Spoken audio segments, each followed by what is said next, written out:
இங்க பாகிஸ்தான்ல நிறைய பேரை கொலை பண்ணிட்டான் அப்படின்னு சொல்லி ஒருத்தனை அரெஸ்ட் பண்ணி ஜெயில வைக்கிறாங்க. அந்த ஜெயிலுக்கு போனதும் அவன் வெறி பிடிச்ச மாதிரி நடந்துக்கிறான். அங்க இருக்கிற எல்லாரையும் போட்டு அடிக்கிறான்.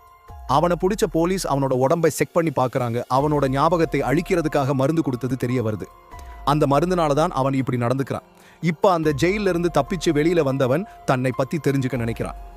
அப்போ ஒரு டிரைவர் மூலமா தான் இந்தியாவிலிருந்து மார்ட்டின் ஒருத்தனை தேடி வந்ததாகவும் அவனை பிடிக்க போறப்பதான் இந்த மாதிரி நடந்ததை அவன் தெரிஞ்சுக்கிறான்.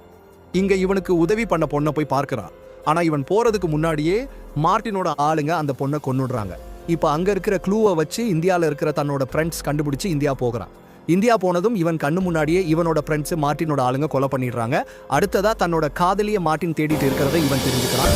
தன்னோட காதலியை வச்சு மார்ட்டினை பிடிக்க நினைக்கிறான். இவன் நினைச்ச மாதிரியே இவனோட காதலியை தேடி மார்ட்டினோட ஆளுங்க வராங்க.